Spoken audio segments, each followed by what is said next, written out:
Hello everyone, welcome to defence वाला। My name is Danish Zafar. Guys, आज आप मेरे साथ हैं एक बहुत ही स्पेशल सेशन में, जहां हम बात करने वाले हैं कि इंग्लिश कितना यूज होती है, क्या इंपॉर्टेंस है इंग्लिश की एनडीए में, नेशनल डिफेंस एकेडमी में। बहुत बार मैंने वीडियोस की हैं और बहुत बार मैंने आपको बताया है कि अगर आप एनडीए एग्जाम के लिए प्रिपेयर कर रहे हैं तो इंग्लिश की क्या इंपॉर्टेंस है, रिटन एग्जाम में क्या इंपॉर्टेंस है, एसएसबी में क्या इंपॉर्टेंस है, बहुत बार मैंने बताया है।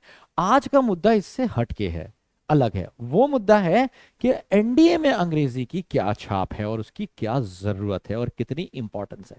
जब आप एनडीए एग्जाम क्लियर कर लेते हैं, एसएसबी क्लियर कर लेते हैं और आज आप एनडीए में खड़े हैं, तो आपकी अंग्रेजी मजबूत होगी तो क्या होगा, कमजोर होगी तो क्या होगा, ठीक ठाक होगी तो क्या होगा। इसका जवाब आप मुझे अपने आप देंगे वीडियो के अंत में। मैं आपको बताऊंगा कि एनडीए एग्जाम में, एनडीए नेशनल डिफेंस एकेडमी में इंग्लिश की इंपॉर्टेंस क्या रहती है। इंपॉर्टेंस समझने के लिए ना हमें कुछ चीजें समझना पड़ेंगी। हमें समझना पड़ेगा कि जो एनडीए है उसका करिकुलम क्या है ना, वो ट्रेनिंग कैसे कराते हैं, वो पढ़ाते कैसे हैं, ठीक है, वहाँ के लोग क्या भाषा बोलते हैं। इसके अलावा वहाँ पर जो जितनी एजुकेशन दी जाती है, सब्जेक्ट्स हैं, उसका मीडियम क्या रहता है, ऐसी बहुत सारी बातें, everything will be there in this video. ये वीडियो ज़्यादा से ज़्यादा 5 मिनट का मैं कोशिश करूंगा, इससे ज़्यादा ना बने, है ना, ये मैं भी ध्यान रखूंगा। तो बात करते हैं, एक बार सोच के देखिए। अभी आप एनडीए, आपने एसएसबी दे दी है, आपका कॉल लेटर आ गया है, आप पहुंच गए हैं, पहला दिन है एनडीए में, ठीक है, शुरू हो गई है आपकी ट्रेनिंग और एजुकेशन। तो जब आप गए और आपने जाके देखा कि ट्रेनिंग और एजुकेशन सारी की सारी किस में होगी, आपकी इंग्लिश में। मिलिट्री स्ट्रैटेजी जब आपको पढ़ाई जाएगी तो वो सारी की सारी किस में होगी, इंग्लिश में। इंग्लिश में आपको मिलिट्री स्ट्रैटेजी पढ़ाई जाएगी। युद्ध के जितने भी तरीके होते हैं, छुपने का तरीका, उसका जितना भी इंग्लिश यूज होगी, जितने भी वर्ड्स यूज होंगे सारे इंग्लिश के होंगे।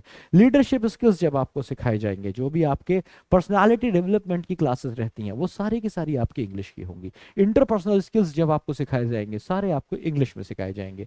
टेक्नोलॉजी और बाकी सारे सब्जेक्ट्स, कहने का मतलब है आप चाहे वहां से बीटेक करें, ठीक है, या फिर बीए करें, आपको पता है कि कौन देता है सिलेबस, मतलब जेएनयू आपको डिग्री प्रोवाइड करता है, और जेएनयू का सारा किस में है, इंग्लिश में है। तो याद रखिए, इट्स ऑल इंग्लिश। तो आप इससे भाग नहीं सकते हैं। कब? जब आपकी ट्रेनिंग और एजुकेशन की बात होगी, उस दौरान तो आपको एनडीए में इंग्लिश मस्ट है, आपको चाहिए, इसके बिना आप सरवाइव नहीं कर पाएंगे, बहुत ही डिफिकल्ट हो जाएगा। You have to be absolutely extraordinary, चिट्टी होना पड़ेगा तुम्हें, ठीक है। चलो अब हम बढ़ते हैं आगे।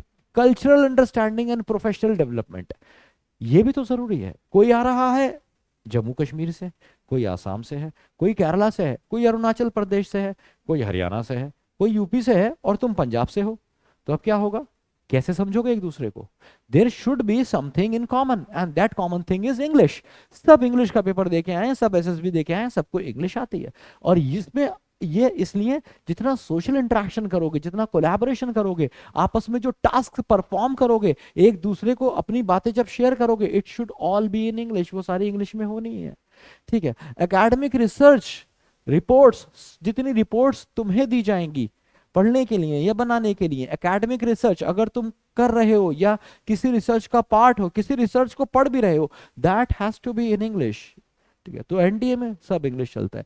इसके अलावा मान लीजिए तुमने सोचा कि कभी मैं स्पेशल टास्क फोर्स का पार्ट बनना चाहता हूँ, ठीक है, या कुछ और एक्स्ट्रा ऑर्डिनरी तुम करना चाहते हो, कुछ भी एडवांस रिसर्च करना चाहते हो, या कहीं फॉरेन कंट्री में किसी मिलिट्री पर्सोनल से बात करना चाहते हो, मिलिट्री फोर्स से बात करना चाहते हो, that has to be in English.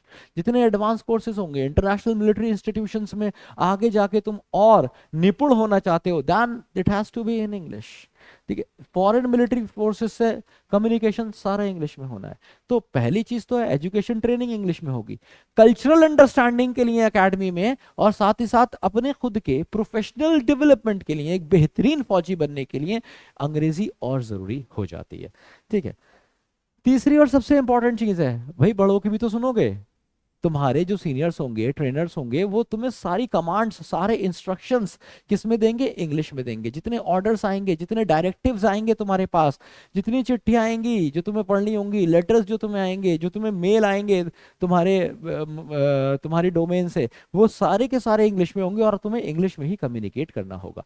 ठीक है, सो आप इससे भाग नहीं सकते हैं। जितने आर्टिलरी होती है उसको सिखाने का सारा तरीका, जितने भी वेपन्स होते हैं उनको आप हथियार नहीं बोलते हैं, वेपन्स बोलते हैं। आर्टिलरी, वेपन्स, बुलेट्स, इसी तरीके से आप वहां पे बात करेंगे, है ना। वहां पे कारतूस, बंदूक, गोली, तमंचा, समझ रहे हो ना। तो इट्स वेरी सिंपल। ये सुनने में भी ऑकवर्ड लग रहा है, इसलिए it's better to use the nomenclature, specific vocabulary जो वहां के लिए बनी है।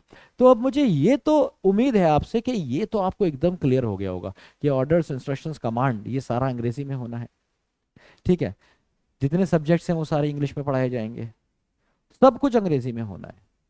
तो अब आपको मुझे बताना है इस वीडियो के अंत में, कमेंट बॉक्स में बताना है कि आपने क्या सोचा है, क्या करेंगे आप आज से अपनी अंग्रेजी को बेहतर करने के लिए, या फिर अंग्रेजी को इग्नोर करके चलेंगे। It's up to you. और क्या करेंगे बेहतर करने के लिए? ठीक है, बेहतर तो करेंगे क्योंकि आपको पता चल गया।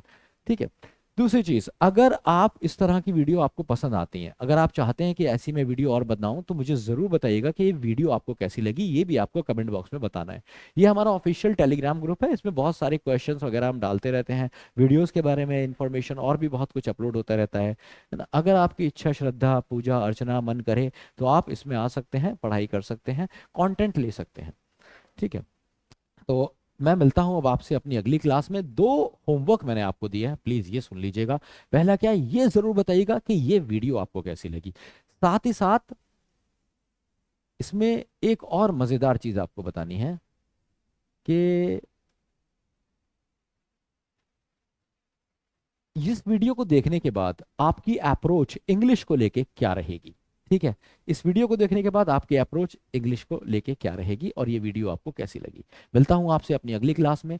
पढ़ते रहिए, सीखते रहिए, जिंदगी में उतारते रहिए। Love you all. जय हिंद, जय भारत।